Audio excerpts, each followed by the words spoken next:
설교자마다 조금씩 다르게 생각할 수 있겠습니다만, 저에게는 성경 말씀 중에서 여러 번 설교하고 싶은 본문들이 많이 있습니다. 그런데 듣는 분들이 같으면 같은 본문으로 2번 설교하기도 어렵습니다. 혹 복음서 4곳에 모두 나오는 내용이라면 4번을 설교할 수 있기 때문에 좋습니다만, 그렇다고 해도 자주 할 수는 없겠죠. 익숙한 내용이기에 설교 내용은 다 기억 못해도 들었던 기억이 남아있어서 그 설교에 신선함이 떨어진다고 여러분들이 느낄 수 있기 때문입니다. 오늘 다니엘 1장의 말씀은 제가 2년 전에 설교한 본문입니다. 이 본문을 다시 설교하고 싶은데 설교한 지가 2년밖에 안 돼서 어떻게 하나 고민했습니다. 마침 바람직한 설교를 찾았습니다. 이 설교를 먼저 접하면서 제가 이전에 설교한 내용에 부족한 부분을 더 채워주는 면이 있어서 좋았습니다.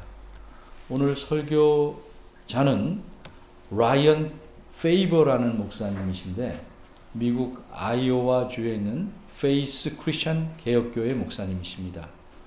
이분은 제가 전혀 알지 못하는 목사님입니다. 그런데 책을 통해서 저에게 성경을 보는 눈을 열어주신 그레이 다누스라는 학자가 계십니다. 그분께서 최근에 다니엘에서 그리스도를 설교하기라는 책을 쓰셨습니다. 그 책 부록에 자기 제자인 이 페이버 목사님의 설교를 좋은 설교라고 소개하시면서 실어 놓으셨습니다. 여러분이 어떻게 느끼든지 좋은 설교입니다. 물론 제가 번역하는 과정에서 또 맛이 어떻게 달라질지 모르겠습니다. 그러나 잘 들어보시면 고맙겠습니다. 그래서 이 설교를 제가 번역하고 간추려서 또 우리가 이해하기 좋게, 우리 상황에 좀 맞게 약간 색깔을 덧붙여서 전하고자 합니다. 제가 가끔 여러 학자들의 설교를 전하는데 그분들이 성경을 보는 참 좋은 눈, 또 옳은 해석들을 소개하는 것도 목회자로서 해야 될 일이라고 생각하기 때문에 그렇게 합니다. 설교를 시작하겠습니다. 사람들이 병으로 죽습니다. 특히 암으로 많이 죽습니다. 그래서 장례식을 치를 때마다 우리는 슬퍼하면서도 동시에 우리가 믿는 기독교 신앙의 핵심을 확신합니다. 그러기에 이렇게 죽는 것은 잘못되었다. 암도 잘못된 것이고 죽음도 잘못되었다. 이것은 우리가 걸어야 할 길이 아니고 하나님께서 이 세상이 겪도록 의도한 길이 아니다. 하나님께서는 질병과 억눌림, 어둠 또는 죽음을 기뻐하지 않으신다. 이렇게 우리는 확신합니다.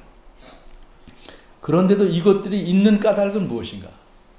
이런 것들은 인류의 첫 사람들이 하나님께 범죄하여 에덴 동산의 동편으로 쫓겨났기에 우리도, 그들의 후손인 우리도 지금 에덴 동산의 동쪽에 살고 있다는 사실을, 저주된 땅에 살고 있다는 사실을 일깨워주는 강력하고 통렬하며 고통스러운 기억 장치인 셈입니다. 우리가 사는 세상은 죄로 인하여 아프고 깨졌고 상처를 입었습니다. 그래서 우리는 너무도 자주 이 세상에서 두들겨 맞고 멍들은 것 같은 느낌을 받습니다.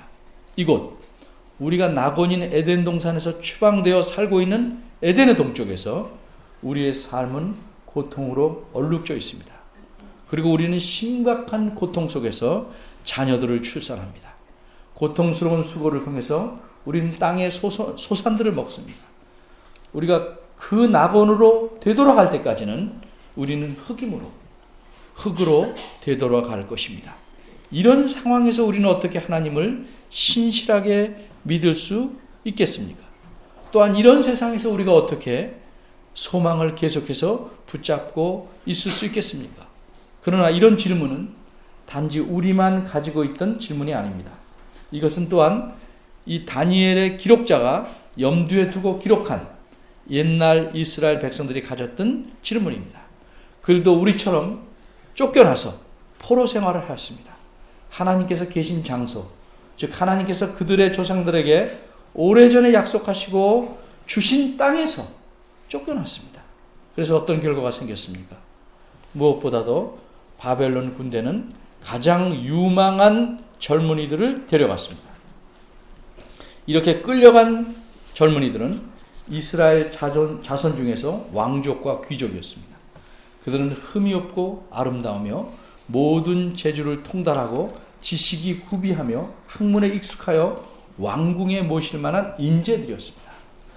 그 다음에 8년 후에 바벨론 군대는 다시 유대 땅에 와서 예루살렘의 모든 백성과 모든 방백과 모든 용사 합 1만 명과 모든 공장 기술자들 공장과 대장장이를 사로잡아 가매 빈천한 자, 아주 극히 가난한 자 외에는 그 땅에 남은 자가 없었습니다. 그리고 또 10년 후에는 바벨론 군대가 또다시 쳐들어왔습니다. 이번에는 그들이 하나님의 성전에 불을 지릅니다. 왕궁과 예루살렘의 모든 집들에 불을 지릅니다. 그래서 모든 중요한 건물들이 다 불타서 무너졌습니다. 예루살렘 성벽들도 무너져 버렸습니다. 그 도시에 남아있던 사람들이 모두 사로잡혀 갔습니다. 아주 가난한 사람들 중 일부만 남겨놓고 그들로 포도원을 경작하게 하고 농사를 짓게 만들었습니다. 쫓겨나서 포로로 잡혀간 곳인 바벨론 나라의 강가에서 이스라엘 백성들은 그 쫓겨났던 곳 예루살렘을 기억하며 앉아서 웁니다. 그들은 말합니다. 여호와께서 나를 버리시며 주님께서 나를 잊으셨다. 한편 그들을 사로잡아온 바벨론 사람들은 그들에게 노래를 부르라고 요구합니다. 그러나 그들은 비참한 심정으로 이렇게 말합니다. 어찌 우리가 이 외국 땅 주님의 임재의 장소에서 멀리 떨어진 곳에서 주님을 찬양하는 노래를 부를 수 있겠습니까? 그들과 마찬가지로 우리도 어떻게 이 추방된 곳 에덴의 동쪽에서 소망을 붙잡고 있을 수 있겠습니까? 죄로 인하여 우리가 상처를 입은 이 세상에서 너무도 자주 우리를 지치게 하고 상처를 입히는 이 세상에서 어떻게 우리가 주님을 찬양할 수 있단 말입니까? 그렇다면 다니엘서는 왜 기록되었을까요? 다니엘서는 약속의 땅에서 쫓겨나서 포로로 끌려간 하나님의 백성에게 다음과 같은 좋은 소식을 전하여서 그들로 위로하고 격려를 받도록 기록한 것입니다. 그리고 그 좋은 소식이란 무엇입니까? 우리 하나님께서 통치하고 계신다 하는 소식입니다. 우리의 주변의 일들이 어떠하든지 상황이 어떻든지 간에 우리 하나님께서 다스리고 계시며 자신의 목적들을 이루시기 위하여 일하고 계시다는 소식입니다. 이것이 좋은 소식입니다. 그래서 1절은 이렇게 시작합니다.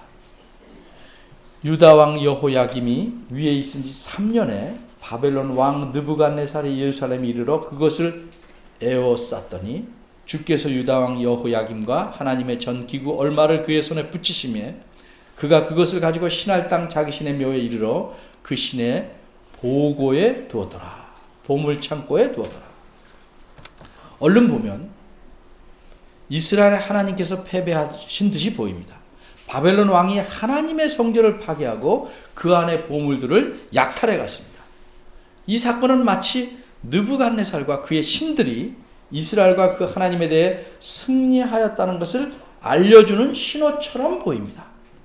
그러기에 또 다른 바벨론 왕은 후에 이 약탈품의 일부를, 즉 주님의 성전에서 가져온 잔들을 사용하여 자신들이 금과 은과 구리와 쇠와 나무와 돌로 만든 신들을 찬양하는 데 썼습니다. 다니엘 5장 3절 4절입니다. 의심할 여지 없이 느부갓네살 왕은 자신이 하나님보다 더 위대하다고 생각했습니다. 적어도 처음 볼 때에는 그 생각이 맞는 듯이 보입니다.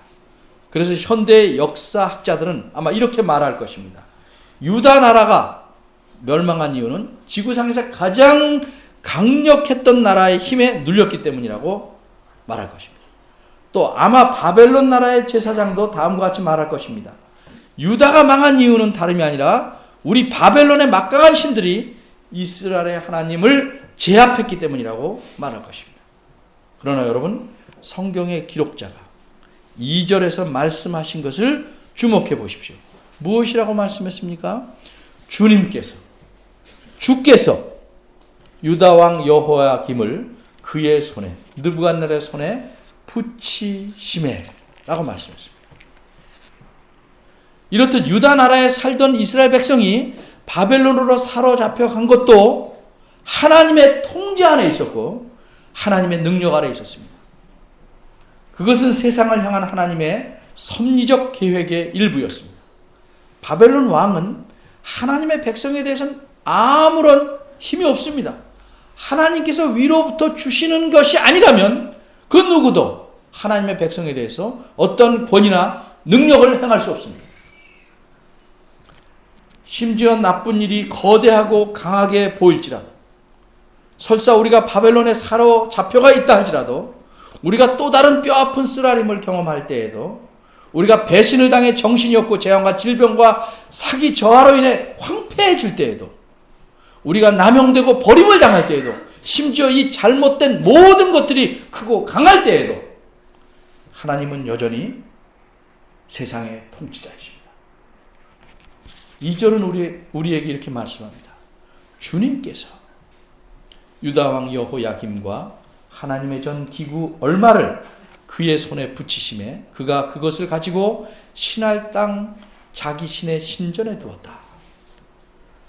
느부갓네살 왕이 약탈한 성전의 기구를 옮겨간 장소는 바벨론입니다. 바벨론 나라입니다. 그런데 기록자는 그것을 바벨론이라고 하지 않고 신할 땅이라고 말했습니다. 왜 그랬을까요? 기록자가 의도적으로 신할이라는 말을 선택했기 때문입니다. 신할은 기록자가 보기에는 중요한 낱말입니다. 왜냐하면 사로잡혀간 이스라엘 사람들에게는 신할이란 희망의 낱말이기 때문입니다. 신할이라는 말을 택한 것은 바벨론이 어둡고 위험한 장소고 하나님을 대적하는 장소이지만 바벨론은 하나님의 심판 아래 있다는 사실을 기억하게끔 하기 위해서입니다.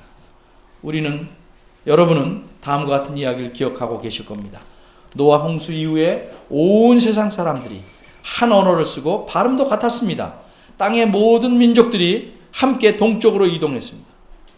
그들은 신할이라는 땅에서 한 평야를 찾아 그곳에서 살았습니다.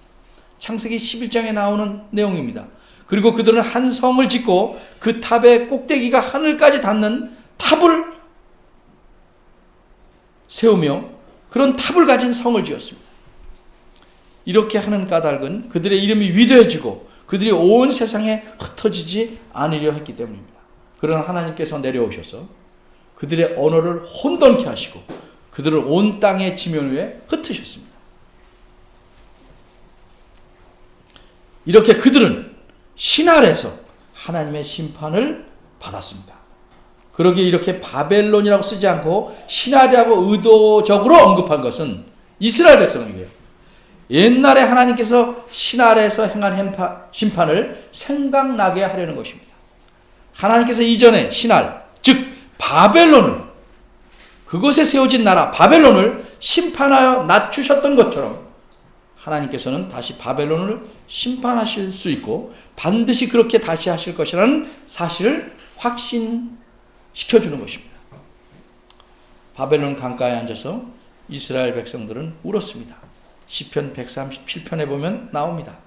그들은 하나님께서 자신들을 잊으셨는지 궁금했습니다. 그들은 하나님께서 자신들을 저버리셨다고 생각하기도 하고 정말 그러셨는지 궁금했습니다. 그들 중에 어떤 이들은 틀림없이 하나님을 그래 이런 하나님 잊어버려라 하는 유혹을 받았을 것입니다. 그런 하나님 포기해라 하는 유혹을 받았을 것입니다. 특별히 그들의 삶이 그들을 두들겨 패고 멍들게 했을 때 그런 유혹을 심하게 받았을 것입니다. 이렇게 하나님을 잊고 포기하게 만드는 것이 느부갓네살 왕이 그들에게 원한 것입니다. 3절에서 느부갓네살 왕은 자신의 황관장, 즉 왕궁을 관리하는 최고 책임자인 아스부나스에게 이스라엘 왕족과 귀족 중에서 몇 사람을 데려오도록 명령합니다.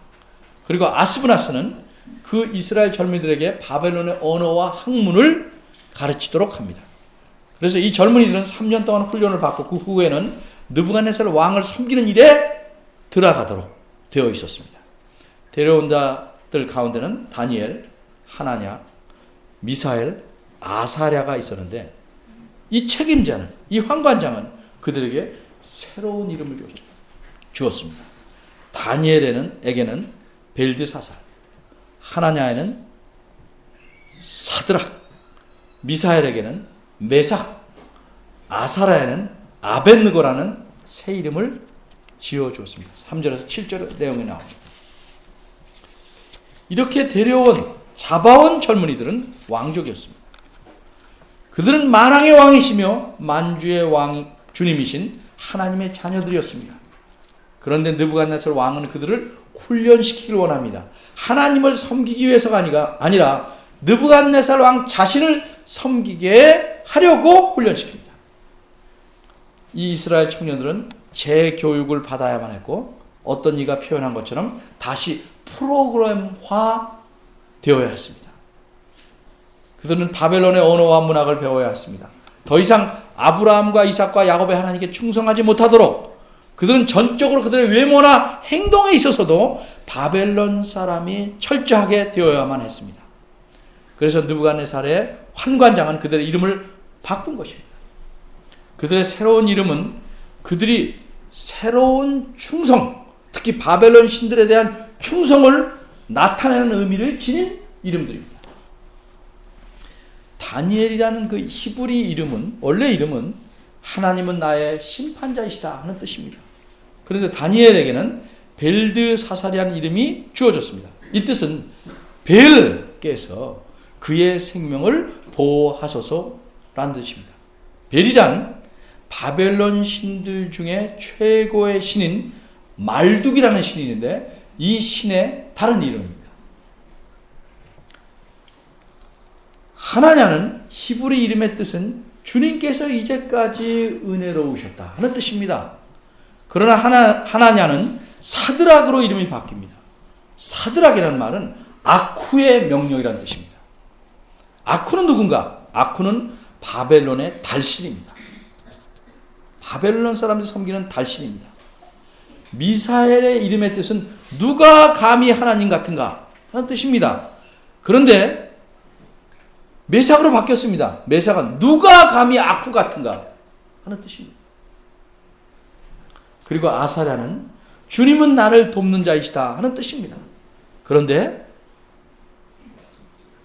느보의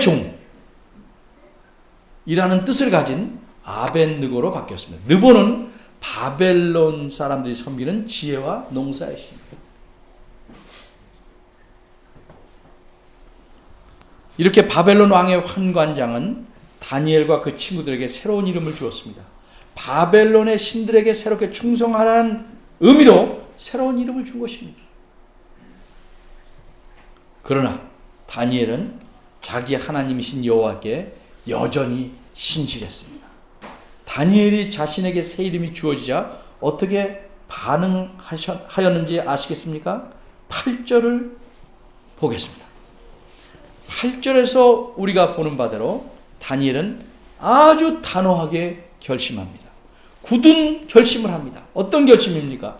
왕이 주는 음식과 포도주로 자기를 더럽히지 아니하리라 한 결심입니다. 다니엘은 끝까지 다니엘로 남아있기로 합니다. 즉 만왕의 왕이시며 만주의 주님이신 하나님의 자녀로 남아있으려는 것입니다. 이렇듯 느부갓네살 왕은 그들의 이름을 바꾸었지만 그들의 마음만은 바꿀 수가 없었습니다.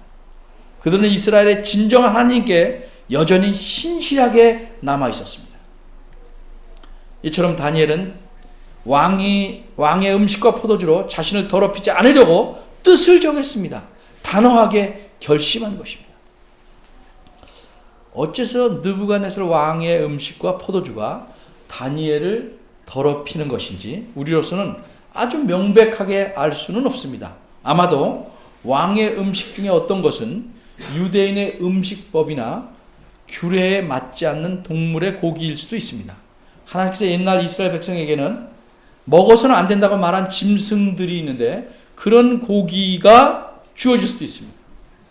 그리고 아마도 10중 8구는 왕의 음식과 포도주는 우상에게, 즉 바벨론 신들에게 제사 드렸던 것일 수도 있습니다.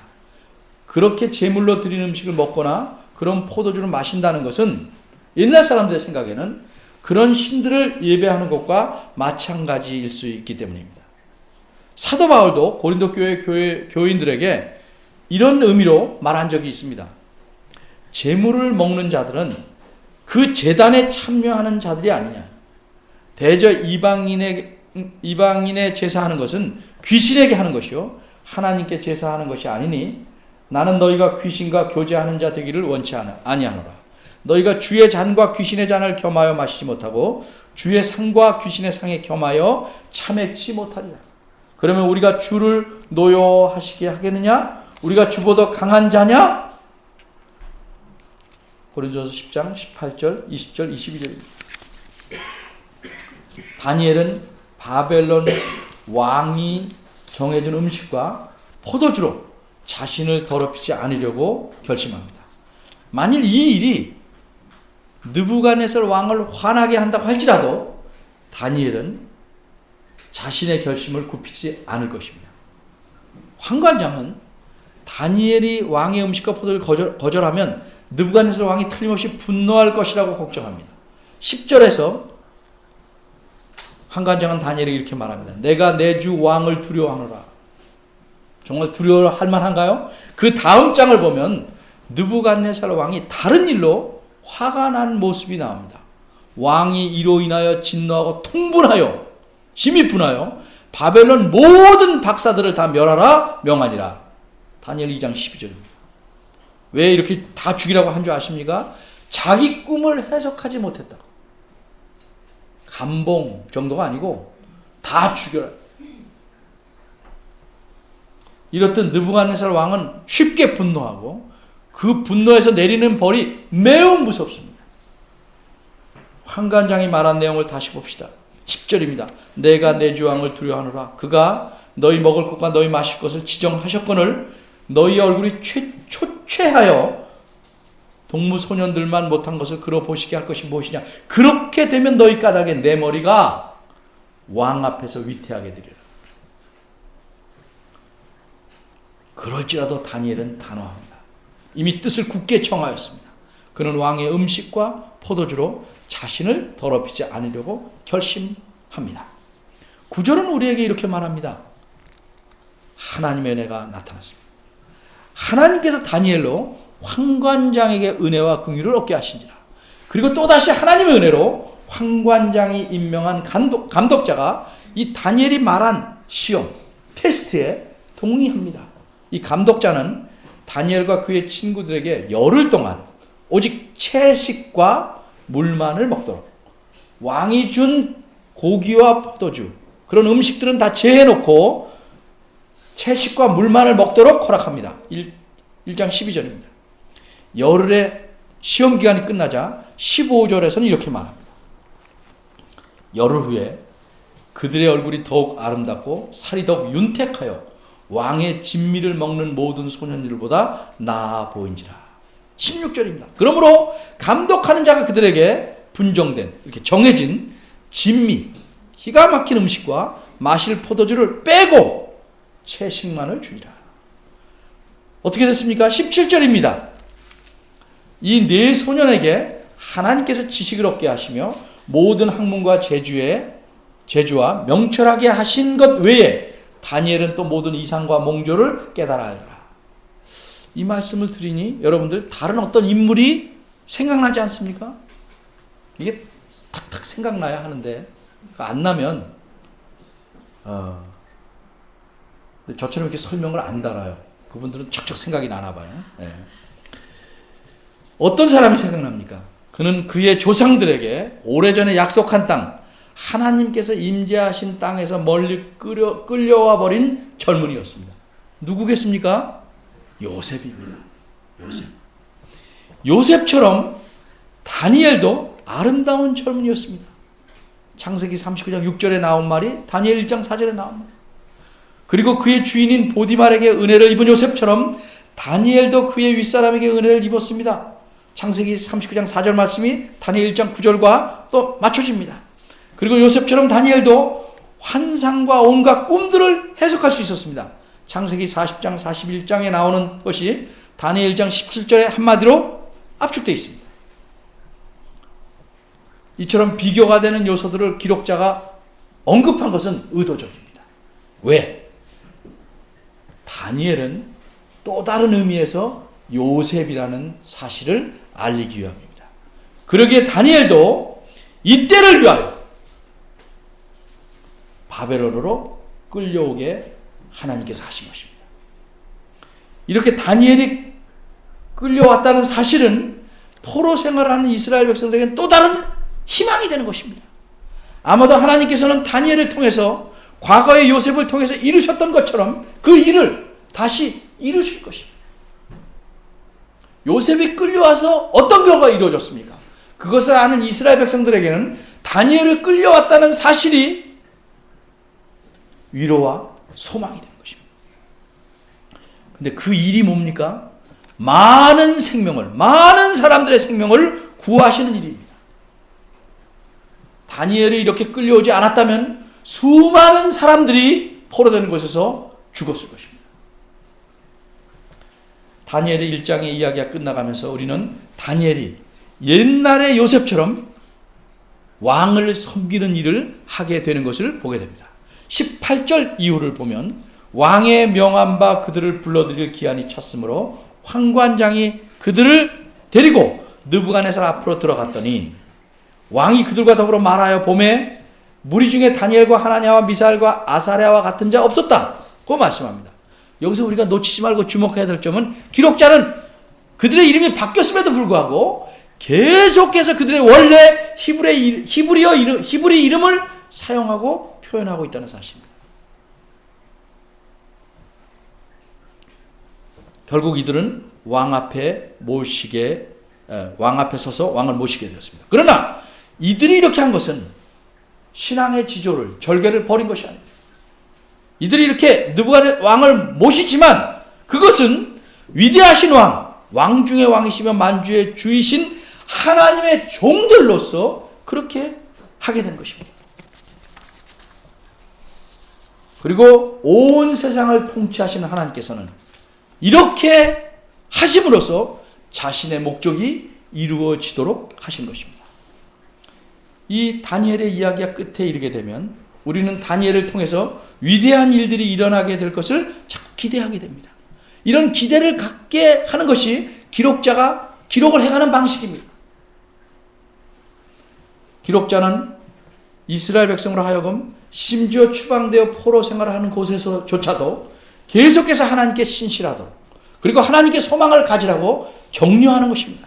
기록자는 그들로 하여금 하나님을 바라보게 하며 또한 다니엘도 바라보게 합니다. 다니엘은 하나님께서 이스라엘 백성이 사로잡힌 곳으로 인도해온 사람이고 하나님의 은혜가 머문 사람이고 하나님께서 지식과 지혜를 준 사람이기 때문입니다.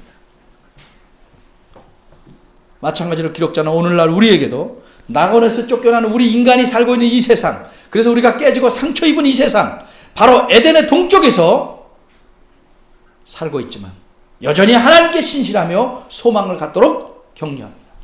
하나님을 바라보라고 격려합니다.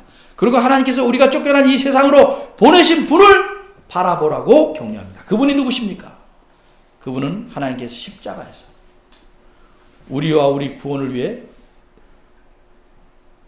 죽도록 이 세상에 보내신 분입니다.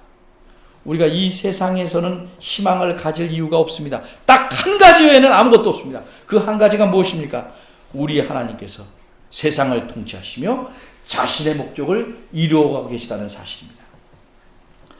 그러게 마지막에는, 이 세상의 마지막에는 하나님께서 모든 것을 바르게 고쳐놓으실 것입니다. 하나님은 우리를 고향으로, 쫓겨난 곳에서 집으로 데려가실 것입니다. 우리가 돌아갈 새로운 그곳, 새 창조의 세계, 즉 새하늘과 새 땅에 대하여 베드로는 이렇게 묘사합니다. 의의 고향이다. 우리말 성경에서는 베드로후서 3장 13절에 의에 거하는 바 이렇게 되어 있는데 이 뜻이 의의 고향이다 하는 뜻입니다. 그 마지막에는 하나님께서 우리로 하여금 전쟁들을 그치게 하시고 우리의 상처를 치료하시고 비뚤어진 것을 바로 펴실 것입니다. 마지막에는 우리 세상의 죄로 인해 병든 삶이 지나갈 것입니다. 그리고 하나님께서는 모든 것들을 새롭게 하실 것입니다. 그래서 더 이상 죽음도 신음도 울음도 고통도 없을 것입니다. 하나님 자신께서 우리의 눈에서 모든 눈물을 씻기실 것입니다. 계시록 21장 4절에서 5절 말씀입니다. 그런데 과연 이 모든 일이 그렇게 일어날 것인가? 과연 하나님의 목적이 이루어질 것인가? 이 사실에 대해서 하나님께서는 분명한 증거를 주셨습니다. 포로가 된 이스라엘 백성에게는 다니엘을 그곳에서 높은 지위에 올려놓은 것이 증거가 될 수 있습니다. 그러나 우리에게는 그것보다 훨씬 더 크고 분명한 증거를 주셨습니다. 그것이 무엇입니까? 하나님께서 죽은 자 가운데서 예수 그리스도를 살려내신 것입니다. 그리고 하나님께서 예수님을 지극히 높이셔서 모든 이름 위에 뛰어난 이름을 주시고 하늘에 있는 자들과 땅에 있는 모든 자들과 땅 아래에 있는 모든 자들로 모든 무릎을 예수의 이름에 꿇게 하시고 모든 입으로 예수 그리스도를 주님이라 고백하여 하나님 아버지께 영광을 돌리게 하신 일입니다. 빌립보서 2장 9절에서 11절. 따라서 우리의 눈에 보이는 상황이 어떠하든지 여러분의 눈에 보이는 상황이 어떠하든지 형편이 어떠하든지 이 모든 것들을 다스리는 분은 우리 하나님이십니다. 그러기에 우리를 향한 하나님의 목적도 온전히 이루어질 것입니다. 이런 하나님을 여러분이 소망하며 사시기를 바랍니다. 기도하겠습니다.